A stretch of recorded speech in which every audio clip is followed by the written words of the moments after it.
Hello, and thank you for taking a moment to view this exploration of algal biodiesel.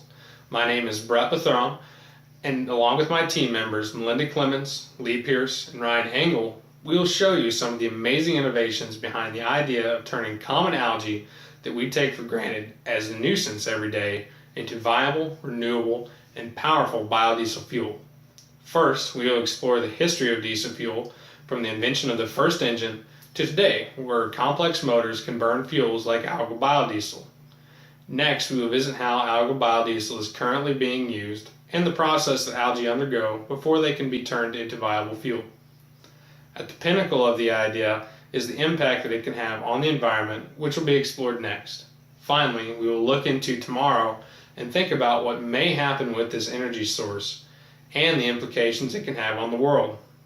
So without further ado, I would like to introduce Ryan Engel, who will be taking you into the history of biodiesel.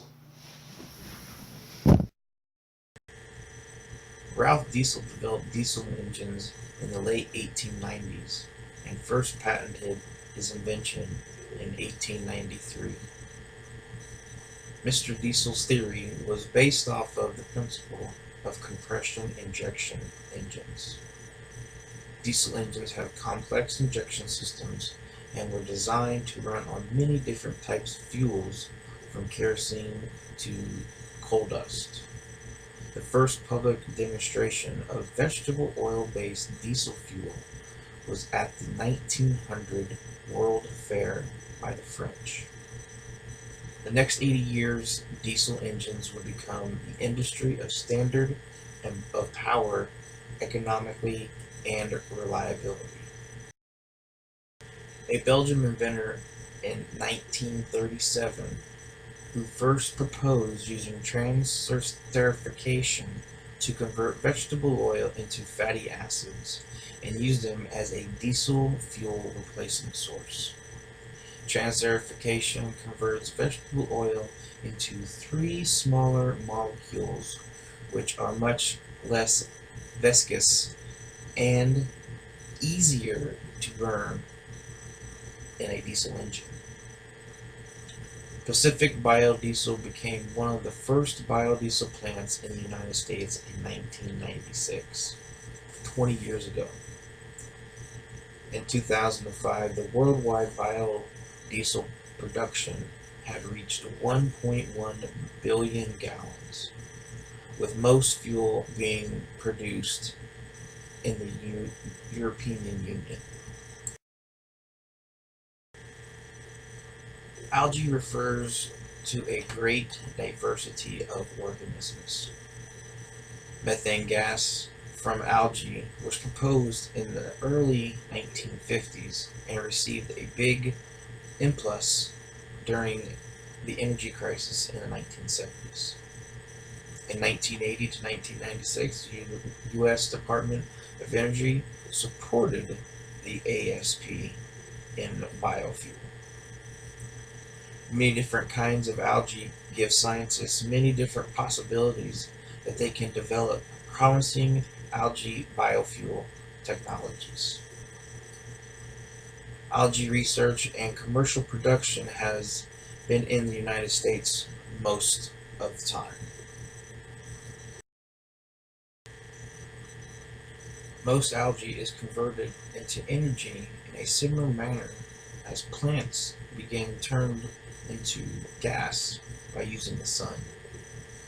More than 100 startup and large organizations, along with the United States government, investing billions of dollars in this new industry. The U.S. is the leader in the advanced algae-based. By 2020, close to 1 billion gallons of biofuel will have been produced from algae. This is a 1,000% increase from the current production of 1 million gallons in 2010. Europe, Asia, and elsewhere have also started to research their own other types of possibilities of biofuel. Hi everyone, this is Lee Pierce, and I'm going to be talking about the impact to the environment, which I think is the most exciting aspect of algal biodiesel. And the most important part of it is that little itty bitty thing we learned way back in high school called photosynthesis. It's where plants take carbon dioxide and they convert it to oxygen, and it's awesome and everything. So, since CO2 is absorbed during the photosynthesis process when algae is grown for biodiesel, there are no new CO2 emissions being introduced into the atmosphere.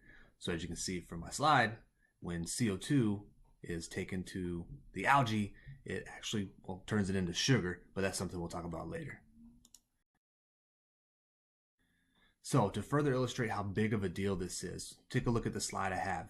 So algae takes the CO2 carbon emissions from our existing technology, our cars, our trucks, our houses, our factories, etc., and it combines it with energy from the sun to produce what algae produces, and that's basically pond scum, if you will. Then the oil is extracted from that and used in biodiesel production, which gives us our renewable fuel so that our carbon emitting technology, our cars, our houses, our factories, can produce more carbon dioxide so that the algae can produce more pond scum so we can get more biodiesel. And you can see how this is kind of a renewable energy loop. Other environmental benefits include that it can be grown on water sources, including sewage and wastewater, which actually helps clean up the water sources, and it feeds off the pollution. So the more pollution, the better yield you're going to get out of the algae. The higher yields compared to other biofuels, including ones like corn, but it does it with less footprint. So a smaller area, bigger yields, which is great. It does not compete with land that's used for agriculture. So if you want to grow corn, you grow corn and you use your non-usable land for the algae, including land that you can't raise cattle on as well. There are some potential cons. There are a high investment cost, initial startup costs with it. The existing technology that we currently have is not easy to convert over to use algal biodiesel. And there is a high requirement for basic ingredients, including the carbon dioxide, the water, and the land. The rebuttals to those arguments are just as valid.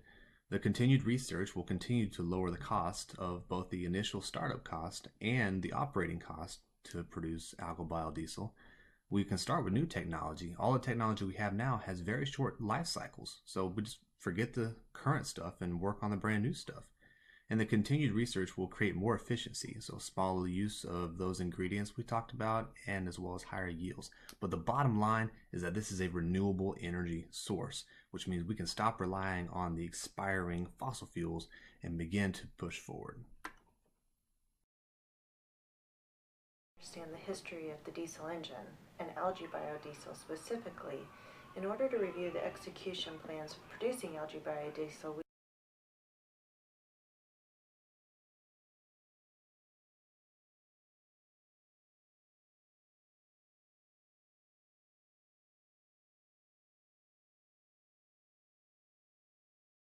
biodiesel to become a viable solution as an alternative fuel, it must become the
we've seen major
engineering of super oil saturated algae and the improvement in harvesting methods for fuel from the organisms makes something that is already efficient and intriguing even more lucrative for companies looking for the next big thing.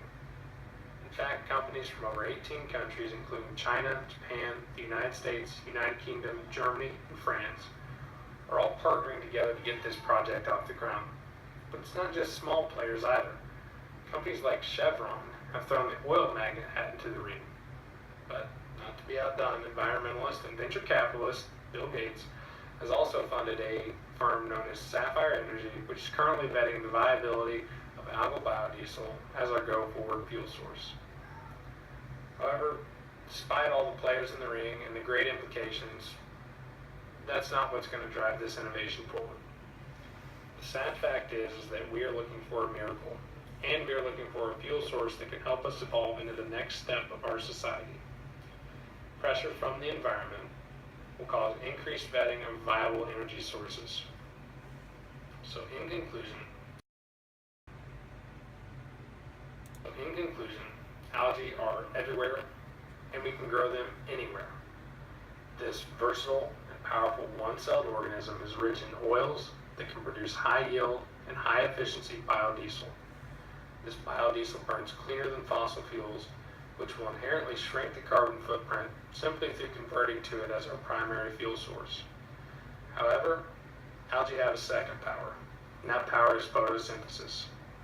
This power converts CO2 and chemical runoff from fertilizers and detergents into energy for the organism, which we can ultimately turn into fuel. To play on an old saying, truly one species' trash is another one's treasure. And one neglected microorganism may just hold the power to fuel our future and save our planet. So on behalf of my teammates, Melinda, Lee, and Ryan, I want to thank you for viewing and thank you for giving this innovation further thought as part of our shared future.